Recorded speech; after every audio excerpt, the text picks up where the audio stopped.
عليكم ورحمة الله وبركاته ولا الفيديو وشير قري إلهي درتيس وشير قري هدافين waxaa laga yaabaa qof walaalka oo dhiban inuu maxaa la dhahay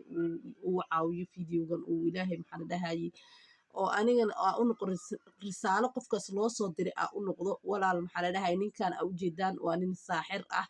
oo laakiin hadda towbad keenay ninkan wuxuu leeyahay waxaa jiraan laba shay oo shayaadiinta ay ka cararayaan oo gubaya labadaas shayna maxaa la dhahay ma ahan yacni